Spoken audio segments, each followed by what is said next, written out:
Selamat pagi semua Sobat Hermina. Kembali lagi di acara favorit kita yaitu podcast YouTube Hermina. Kali ini saya, Dr. Nurisani akan membawakan acara talk show ya bersama dokter spesialis ortopedi kita yaitu Dr. Noha Rasdiansa, SPOT, konsultan hip and knee. Oke, gimana dokter saat ini kabarnya dok? Alhamdulillah baik ya. Dokter, Sani gimana? Alhamdulillah luar biasa, great. Luar biasa, semangat terus ya dok? Siap, semangat terus. Oke. Kali ini materi yang akan kita bahas adalah mengenai tentang olahraga dan rutinitasnya dok. Oke. Seperti itu ya. Yeah. Kita akan mulai dari pertanyaan-pertanyaan yang ringan yang mungkin nanti akan bantu sobat-sobat Hermina juga nih untuk bisa berolahraga dan membangun kesehatan lebih prima ya dok ya nantinya ya. Kita lanjut aja ya dok ke pertanyaan pertama dok. Oke. Mau ada berapa pertanyaan? Pasti selalu bisa dijawab dengan penuh ya dok ya. Bukan, maksudnya ayo, I can do this all day gitu katanya. Yes. Oke. Yep. Yang pertama terkait dengan tema kita yaitu how to fight laziness to start exercise. Gimana sih dok untuk memulai olahraga yang rutin ya? Oke. Pertanyaan pertama, kenapa sih dok olahraga itu penting? Ini menarik sekali. Jadi sebenarnya pertanyaan pertama ini ya, teman-teman di rumah, ini sudah menjawab dari topik ini. Jadi kita mulai dengan mengetahui kenapa nih olahraga penting. Karena kalau ya nggak penting, ngapain dilakuin juga ya, gitu Iya, kan? Kayak banget. misalnya kita ngerjain apa gitu ya. Kalau nggak penting kan ngapain dikerjain. Tetapi kadang-kadang kan kita juga karena senang melakukan hal yang nggak penting ya. Nah, tapi kalau untuk olahraga ini gitu kan, kenapa olahraga ini penting? Jadi karena banyak sekali manfaatnya yang harus kita tahu. Dan rupanya sebenarnya banyak sekali hal yang bisa dicegah nih dengan olahraga. Apa itu? Kita bagi dari jadi beberapa hal saja ya. Ya banyak nih kalau kita bahas mungkin bisa 1 hari lewat. Tapi beberapa hal ini kita bagi. Yang pertama adalah manfaat yang sering dibahas oleh orang banyak, yaitu apa? Bakar kalori. Jadi berolahraga adalah tindakan gerakan yang memang pasti dia akan melibatkan pembakaran kalori, sehingga bermanfaat buat orang-orang yang sedang ingin menurunkan berat badan. Dan supaya stay in shape juga ya dok ya? Ya, jadi kalau misalnya orang udah menurun berat badan, nggak pakai olahraga, biasanya ya dia nggak akan sustain tuh. Karena apa? Ya berat badannya turun dengan ngurangin makan, tapi badannya nggak dibentuk, sehingga akhirnya ya bisa balik lagi tuh, nggak awet lah gitu ya. Sedangkan dengan dia berolahraga, massa ototnya terbentuk, ototnya itu sendiri jadi pembakaran kalorinya secara otomatis buat dia. Jadi nomor 1 bakar kalori, ini yang paling sering dibahas orang ya, olahraga buat bakar kalori. Tapi bukan cuma itu. Ada lagi dok? Banyak. Kita bahas 4 aja ya. 4. Yang pertama bakar kalori.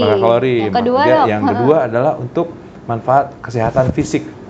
Ya, kesehatan fisik dengan berolahraga, maka itu bisa membuat badan kita ini terjaga dari penyakit-penyakit kronis. Contohnya seperti sakit jantung, ya, gula, ya, dan juga memelihara kesehatan tulang dan otot. Jadi nggak cuma perlu, kan sering ada tuh dok nutrisi tulang, otot, berarti memang harus ada olahraga juga untuk dibarengi ya dok ya? Yes, nah misalnya dari tulang nih ya, kalau misalnya kita udah makan kalsium nih ya, vitamin D ya, memang membentuk tulang. Tetapi ada itu yang menjaga tulangnya supaya dia tetap kuat, yaitu dengan aktivitas atau ibaratnya dikasih beban. Nah, seperti dalam hidup juga, kita perlu beban sedikit lah untuk membuat kita ini tetap semangat untuk maju. Sama, tulang ini perlu dikasih beban, perlu dikasih latihan supaya dia tetap pada bentuknya. Gitu. Itu tulang. Kalau pada sakit gula misalnya, bisa mencegah gimana? Dengan otot ini terbentuk, maka dia juga bisa menjadi tempat penyimpanan gula yang aktif, bisa dipakai lagi untuk kegiatan sehari-hari. Sehingga gula darah lebih stabil. Jadi, itu salah satu manfaat untuk kesehatan fisik. Kesehatan fisik. Itu. Tadi udah bakar kalori, kesehatan fisik. Yang ketiga apa nih dok? Yaitu kesehatan mental. Kesehatan, bisa ya dok ya olahraga menjaga kesehatan mental? Yes. Terus terang, ini juga bermanfaat ya buat teman-teman misalnya yang moodnya nggak bagus ya, bahkan mungkin agak cenderung banyak tekanan, mungkin ada sedikit depresi, itu sangat bermanfaat ya. Olahraga bisa memperbaiki mood gitu kan, mengurangi kecemasan dan juga depresi. Ya, mungkin selanjutnya yang bahas ini dokter jiwa ya. Saya rasa dokter jiwa juga akan sepakat. Tapi dengan olahraga, dengan mood yang baik, kita bisa menjalani hidup kita ini lebih baik lagi ya. Oke, terus perbaiki mood. Yang terakhir dok, yang keempat dokter. Oke, yang keempat. Saya kasih bonus dari satu lagi yang kelima ya. Yang keempat, dengan menjaga kesehatan fisik dan mental, tentunya akhirnya kita bisa meningkatkan produktivitas. Ya, jadi dengan olahraga gitu kan, ada istilahnya hormon ya endorfin yang dirilis ya, itu hormon kebahagiaan dikatakan begitu. Jadi kita bisa lebih tenang dan bisa lebih fokus dalam bekerja.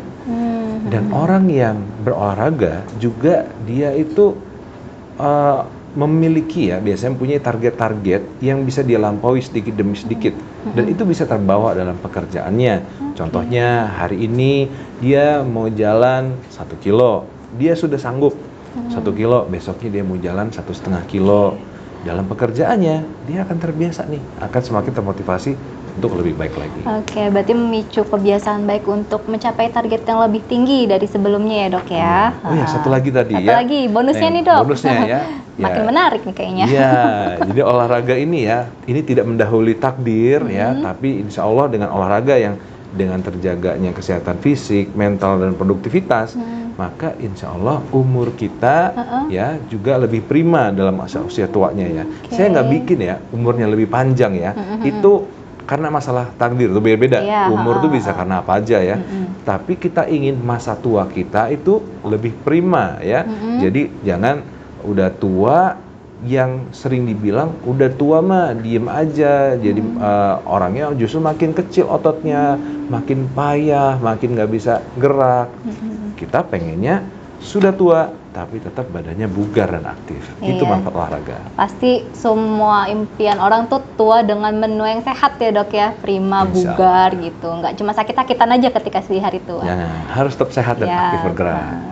Terus pertanyaan kedua nih dok, aku sering dengar gitu ya, orang-orang yang olahraga gitu suka mengeluhnya olahraga itu capek dan nguras waktu. Bener nggak sih dok? Oke, itu bisa bener, bisa enggak ya teman-teman. Bisa dua pandangan ya dok ya? Iya. Gimana tuh dok? Tergantung cara mikirnya. Kalau kita mikir bahwa olahraga ini harus, misalnya, harus datang ke tempat olahraga, tempat kebugaran, harus pakai alat-alat yang mahal gitu kan, harus ngabisin waktu 2-3 jam sekali olahraga, maka dengan cara berpikir itu, iya benar itu, olahraga itu memang harus malah begitu. Jadi nguras waktu, nguras tenaga gitu ya dok, cara pikirnya seperti itu. Ya, tapi kalau kita berpikirnya bahwa olahraga ini bisa loh dilakukan dengan cara yang paling mudah dan sederhana, maka nggak perlu. Karena itu kita perlu mengetahui nih bahwa olahraga itu nggak harus dengan cara seperti itu. Jadi bisa juga olahraga dilakukan dengan peralatan yang sudah kita punya di rumah. Contohnya kita punyanya sepatu olahraga biasa. Yang paling mudah kita bisa apa? Kita bisa jalan kaki gitu kan. Kita ini kerja sibuk dari pagi sampai malam. Sempatnya kapan? Ternyata sempatnya adalah setelah bangun subuh. Kita manfaatin, misalnya daripada kita scrolling handphone pagi-pagi, kita jalan aja yuk 30 menit.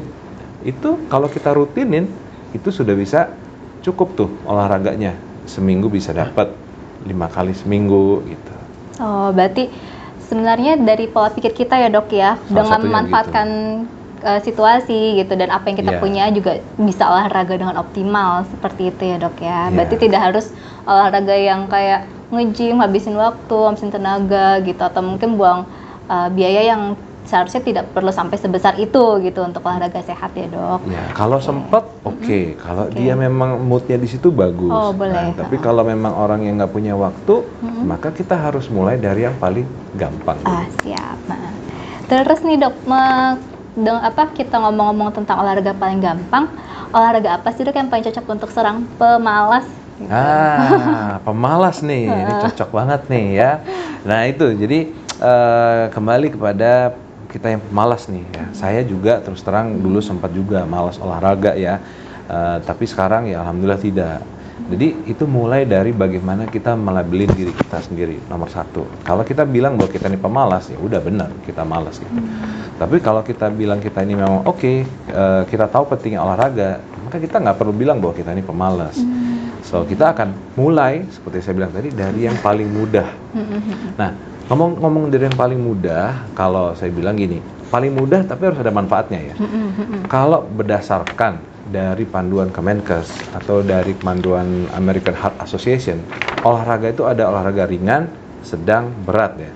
Kita ngomong olahraga ringan sedang aja, yaitu olahraga yang menaikkan denyut jantung hanya beberapa persen ya. Olahraga yang sedang itu denyut jantungnya berapa? Nah, kita itu cukup melakukannya hanya 30 menit sehari dikali 5, bisa 5 kali seminggu ya kan. Dan itu saya rasa cukup ringan ya, karena kan kita kalau ngelakuin apa-apa yang lain bisa tuh lebih dari situ. Hanya 30 menit sehari 30 ya dok sehari, ya? dirutinkan, maka itu cukup untuk memulainya. Kalau misalnya nggak bisa seperti itu, ada juga panduan yang lain. Contohnya di sini, bisa cukup 30 menit 3 kali seminggu. Kalau sudah terbiasa, mulai dari situ, maka bisa juga meningkatkan olahraga yang lain. Oke, berarti ada intensitas yang bisa kita pilih ya dok ya, sesuai dengan keadaan kita. Sesuai gitu ya? keadaan kita, dan memang kalau nggak ada waktu atau ya agak malas, oke, mulai dari yang paling ringan. Oke, siap. Mulai dari yang paling mudah dulu. Ya, dinikmatin dulu, enjoy dulu, baru deh ya, nggak usah dipaksain. Kadang-kadang kalau dengar tekanan dari teman, aduh, lu malas banget sih olahraganya gini doang. Ya, ujung-ujungnya kita malah males olahraga. Pertanyaan terakhir nih dok, mau minta tips and triknya. Tadi kan sudah kita bahas mengenai gimana sih caranya mulai olahraga. Tapi yang mau saya tanyain tuh, gimana sih supaya kita rutin dok berolahraganya gitu. Oke, rutin berolahraga. Ya, ini juga tantangan yang sering saya alami dulu ya. Saya butuh waktu bertahun-tahun untuk bisa mulai olahraga. Nah, jadi rutin ini ya, cara yang sebenarnya kalau kita sederhananya adalah satu, kita bisa tempelin sama kebiasaan kita yang lain. Gitu. Kita sudah punya kebiasaan apa? Nah, kita misalnya punya kebiasaan dengerin musik. Nah, ya udah, olahraga misalnya sambil pakai headphone. Itu bisa nggak kerasa tuh olahraga jadi 30 menit. Atau kita sering ngobrol sama teman-teman, kita suka ngumpul. Oke, ajakin olahraga. Jadi kita tempelin sama kebiasaan yang lain sehingga akhirnya kebiasaan olahraga ini muncul. Gitu. Jadi kita menempelkan kebiasaan. Terus yang kedua, kalau kita mau lebih dalam adalah ketemu why-nya. Kita mulai kenapa sih kita olahraga, dan alhamdulillah podcast ini udah bahas semuanya. Jadi kalau teman-teman udah dengerin podcast ini dan tahu pentingnya olahraga, mesti kita akan mulai olahraga. Sebelum apa? Sebelum ada hal yang memaksa kita harus olahraga. Malah jadi harus beban ya dok, kewajiban gitu ya kesannya ya kalau sudah terpaksa. Betul. Atau misalnya udah sakit dulu. Udah sakit dulu, terus akhirnya baru kita mulai olahraga. Itu akhirnya jadi walaupun ya kita bilang telat ya. Ya walaupun kita syukurin kita udah mulai olahraga, tapi bagus juga nih. Sebelum terjadi sakit ya dok ya. Terjadi sakit. Kita olahraganya rutin. Kita olahraganya rutin. Oke. Terus mungkin satu lagi bisa ajak teman-teman kali ya dok ya, supaya lebih fun gitu kan. Kalau olahraga sendiri mungkin aduh bosen kayak gini gitu. Gitu aja. Kalau teman kan nanti bisa ada sharing-sharing gitu kan, pengalaman. Sip lah kalau gitu kan, rame-rame olahraga. Dokter Sani suka olahraga apa nih? Kalau saya mah sukanya lari dong dok, lari dari kenyataan. Ya, Dokter Sani suka lari ya. Mungkin kita bisa sama-sama lari nanti dok ya. Dokter lari di sana, saya lari di sana. Beda jurusan.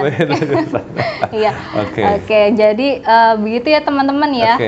Untuk memulai olahraga itu sebenarnya tidak sulit ya. Dari kita sudah tahu dari podcast yang saat ini, alasan apa kita harus olahraga, terus habis itu bagaimana cara mulainya dan bagaimana cara merutinkannya. Mungkin nanti di next podcast kita akan membahas cedera apa aja mungkin ya dok ya yang bisa terjadi kalau kita olahraga. Maksudnya olahraga bagi pemula itu kan mungkin tidak mudah beberapa ya. Mungkin ada resiko jatuh atau misalnya resiko trauma yang lain seperti itu. Mungkin sahabat akan penasaran nih ya, bagaimana cara mengenali dan menghindari resiko tersebut. Jangan lupa untuk tonton podcast atau YouTube kita di lain kesempatan mengenai cedera olahraga. Oke, dengan begitu saya akhiri talk show hari ini. Terima kasih kepada Dr. Noha sebagai narasumber kita yang sudah membagikan ilmunya banyak banget ya, dan semoga bermanfaat bagi kita. Dari Dr. Noha, ada lagi yang mau disampaikan sebagai penutup, Dok? Oke, ya buat teman-teman, mari kita olahraga sebelum kita terpaksa harus olahraga, dan kita jaga tubuh kita ini sehat selalu dan aktif bergerak. Assalamualaikum warahmatullahi wabarakatuh. Assalamualaikum. Sampai jumpa kembali Sobat Hermina.